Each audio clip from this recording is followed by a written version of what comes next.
For years, carbohydrates have gotten a really bad rap in all those diet trends. But what if I told you we've been looking at this whole thing completely wrong? Today, we're diving into the real story of carbs, not as some dietary villain, but as the essential, high-performance fuel that powers, well, literally everything you do. In fact, let's just make this personal right away. Seriously, think about it for a second. That incredible computer you have between your ears, the one processing my voice, making sense of these words, what's its number one power source? It's not magic, it's just pure biology. That's right. Carbohydrates. They are the go-to fuel your brain is burning through this very second. So let's jump in and really unpack the science behind our body's absolute favorite fuel. So here's our game plan for today. We're going to start with the basics. What even are carbs?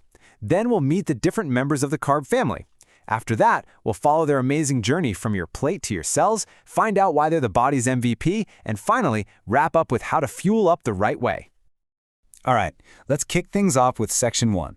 Let's get down to the fundamentals. What exactly is a carbohydrate? When you strip it all down, a carbohydrate is your body's number one energy provider. It's a molecule built from just three super common elements: carbon, hydrogen, and oxygen.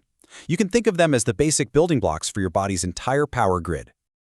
And check this out.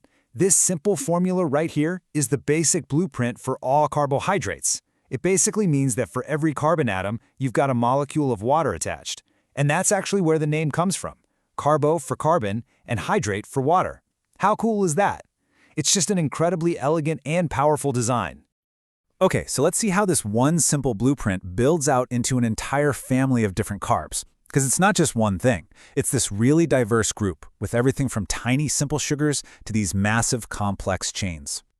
And this lays it out perfectly. Think of it like Legos. It all starts with monosaccharides. Those are the single sugar units, the individual bricks. You snap two of those together and you get a disaccharide. A little chain of 3 to 8 of them, that's an oligosaccharide. And when you link more than 10, you get a polysaccharide, a huge complex structure, like a starch. So what does this actually look like on your plate? Well, that single unit, glucose, is the sugar you find in fruits and sweets. Lactose, the sugar in milk, is a classic disaccharide. Raffinose, which you'll find in things like beans and onions, is an oligosaccharide. And starch, that energy powerhouse in potatoes and cereals, is your classic polysaccharide. Okay, so now that we've met the family, let's follow a carbohydrate on its incredible journey through the body. We're going to see how it transforms from food on your plate into actual fuel for your cells. This whole trip starts the second you take a bite. There's an enzyme in your saliva called salivary amylase that gets to work breaking down starches right away. After a little churning in the stomach, the real action starts in the small intestine. This is the main event, where the magic happens. Down in the small intestine, it's like a specialized pit crew gets to work. You've got this whole team of enzymes. Pancreatic amylase keeps breaking down starches, while others like sucrase and lactase are specialists, targeting just sucrose or just lactose. They all have one single job: break every complex carb down into its simplest form, those single monosaccharide units. And that's because only in that simple, single-unit form, mostly as glucose, can these carbs actually get through the intestinal wall and into your bloodstream.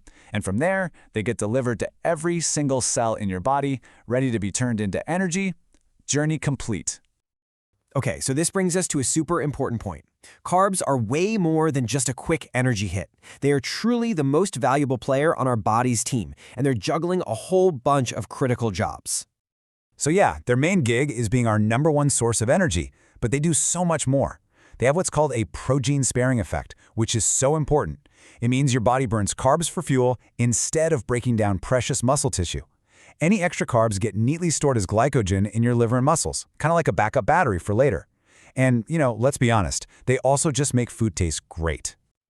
But listen, if there is one thing you take away from all this, please let it be this. Some parts of your body, especially your brain and your red blood cells, are exclusive customers. They run only on glucose. They literally cannot use fat or protein for fuel. This makes a steady supply of carbohydrates completely non-negotiable for them to work properly.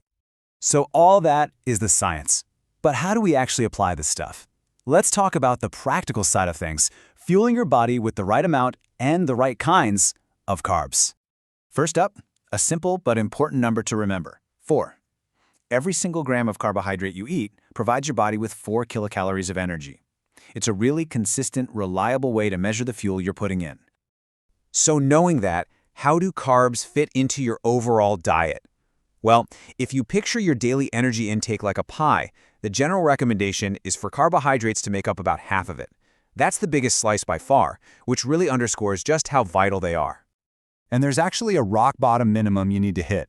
An average adult needs at least 130 grams of carbs a day. And that's not some random number. It's the minimum amount required to give your brain enough glucose to keep humming along, and to stop your body from going into a state called ketosis, where it's forced to burn fat for energy, which really isn't its favorite way to operate. But, and this is a big but, not all carbs are created equal.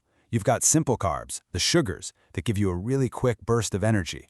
And then you've got complex carbs, the starches, which are broken down way more slowly, giving you a nice, steady, sustained release of fuel. The advice is pretty clear. Complex carbs should be your go-to, with simple sugars making up less than 10% of your energy. And that brings us to this super useful tool called the glycemic index, or GI. It's basically a ranking system for carbs based on how fast they spike your blood sugar. Think of it like this. High GI foods are like throwing kindling on a fire. You get a big, fast flare-up. Low GI foods are like a solid log that burns slow and steady, giving you that long-lasting energy. Understanding this is key to making smarter choices. So, there you have it. Carbohydrates aren't the enemy.